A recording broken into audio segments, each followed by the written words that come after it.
when I found out that Rainbow was on fire, ultimately, I had this real sense of panic. When I seen the fire raising up over the hill, it was very confronting. It was a really bad day, I think mid-40s, 40-degree day, and it came over the radio that there was a fire here, and I happened to be driving past. So I headed up the main entrance of Rainbow, and I could see the plumes coming over the hill. When we first came onto the site and had a look around at the fire impacts here, it's pretty devastating. It makes you want to cry.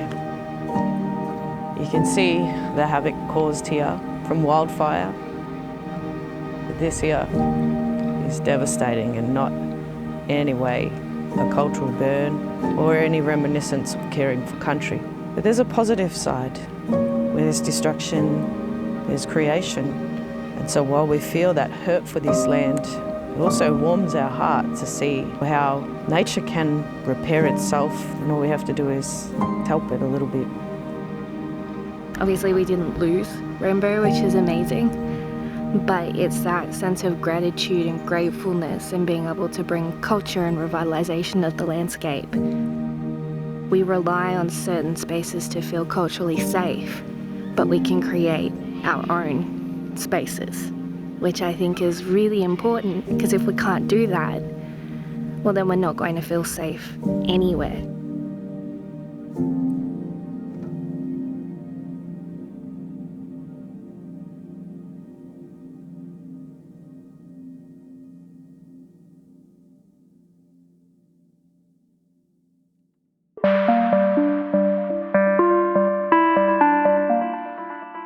Although this festival is on our country, we don't own this dream. Redirecting, path-changing, creation, sacred. We don't own this dream.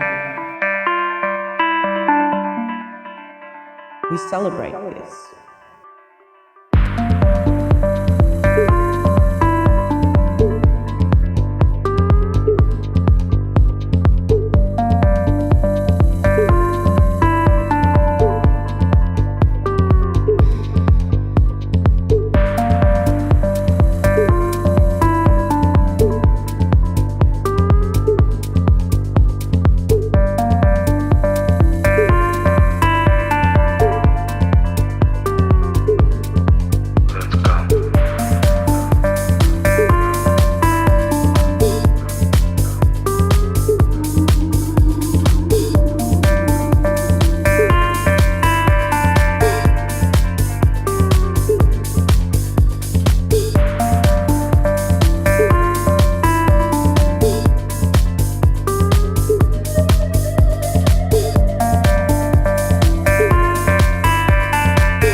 The Rainbow Serpent Festival is held on the shared country of Wadda Wurrung and Dja Dja Wurrung peoples. There has been much discussion about the name of this festival, the Rainbow Serpent. It's known by many different names to Aboriginal people all over Australia. For the Gulpbu clan of Arnhem Land in Northern Australia to share their ceremony and dreaming story of the Rainbow Serpent with us, what an honour and a blessing this is for the festival and to us, the Dja Dja Wurrung and Wadda Wurrung peoples. The most sort of memorable moments for me was my eldest daughter. I think she first came when she was 2 or 3, and she's seen a couple of ceremonies and she was hooked. She wanted to be in it. That sort of sparked the ceremony and the culture side of things with my little daughter, and now she's really involved with it. Rainbow Serpent dreaming is something really ancient to this country, but I see the festival today as a way of having a modern dreaming where we all come together. We've opened this up to mobs from all over Australia, including the Gulpbu clan, who were supposed to come here and share this with us.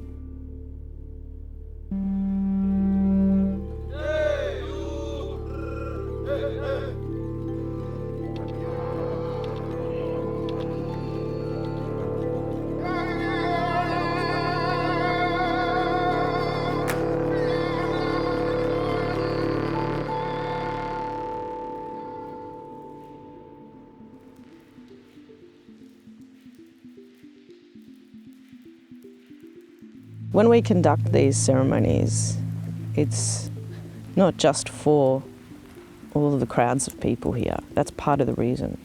It's for the land, and of course it's for the future generations. It's important for them to see us practicing our culture, honouring the land, respecting the old ways. And when they watch us do that, it's easier for them to see it as part of themselves. Back then we didn't have our Indigenous camp. It was quite a primitive space, quite insecure and no cultural safety. There wasn't much in the line of cultural dance and performance and cultural knowledge and understanding and sharing. But over the years I've seen that grow to something more solid, promoting more of our well-being as Wadawurrung and Dja Dja Wurrung peoples, and also to see the confidence within both those traditional owner groups and how they work on country and speak for country and show how much they care about country to the world. We've come a long way. We've had to teach people who we work with, the people who visit our country, about our culture and about cultural appropriateness. We've learnt a lot, we've bumped heads, we've made friends, and this is part of that journey of us coming together, but also walking the values of the intent of this festival being named that. It's been a crazy year, so I'm not sure how to feel about not having the event. I'm going to miss everyone not being here. It's the highlight of the year to come here and catch up with people you don't get to see because you get caught up in everyday life and everyone's busy, and sometimes we don't get to see each other that often, but when we come together it's amazing. And the ceremonies that are performed and everyone collaborating all their cultural knowledge together is just incredible. Why are we doing this in a public space where, we're open to judgment and criticism? Because we've just got so much to share and people are so willing to listen. And that's, I think, the amazing part of it. We're keeping culture alive, not only within our own mobs, but we're also stemming it out to the wider community because it forms part of their history as well.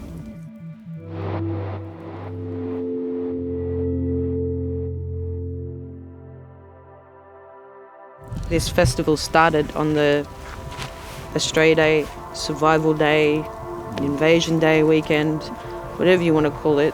I've referred to it as Survival Day weekend because I feel like that's the time when our culture really had to learn to survive. And so rather than celebrating something that doesn't quite acknowledge the Aboriginal people of this land or protesting about it in the city, which is fine, people can choose whichever way they choose to experience that weekend. For me, it was really important in that survival to be practicing our culture. We were ensuring its survival by coming out and dancing it and sharing it and creating the good cultural experience for so many of our mob. And we have these ceremonial exchanges, and so this is an opportunity for us to invite people here as we've been invited to their countries. Some people choose not to celebrate that day and they'd rather be out here enjoying good vibes, good tunes in a beautiful country like this, in this setting, and that's where I wanted to be.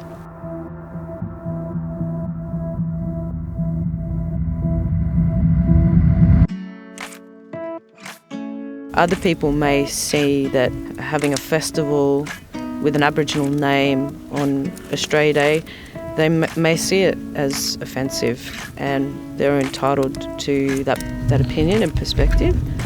But we're all individuals. We've got different life experiences and we see things differently. The rainbow serpent is obviously a representation of things unseen and also things that we do see. All the colours of the rainbow, all the colours of our chakras, all the people here. I like to call them our rainbow family. We're all many different colours, but we're all the same colour on the inside. We all bleed red. If that's really about the survival day, or survival of our culture, then I don't want to fight about the name of the day. I just want to do what makes my culture survive. To me, that's reversing that whole scenario. That's us doing it with actions, saying you didn't wipe us out.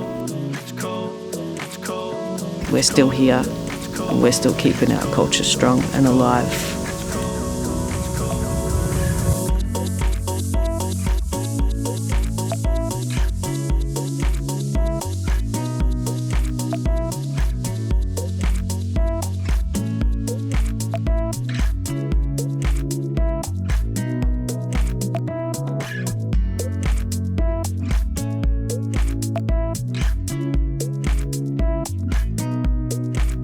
We can take our culture and we can run with it and we can take it to all these different places, you know, on country and, you know, internationally, but it will always come back here.